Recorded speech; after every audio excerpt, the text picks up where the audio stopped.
Hi, and welcome to the Curtain and Blind Company. In this short video, you'll learn how to correctly measure for shutters. Correct measuring is the key to a hassle-free installation, so it's worth getting right. If you have any questions or concerns, get in touch with us at the Curtain and Blind Company. First, decide on whether you'd like a recess fit shutter or a face fit shutter.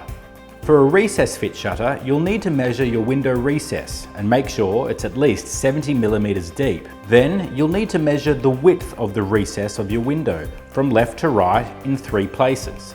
Then make a note of the smallest measurement. Next, measure the drop of the recess from top to bottom in 3 places: the left, the middle, and the right.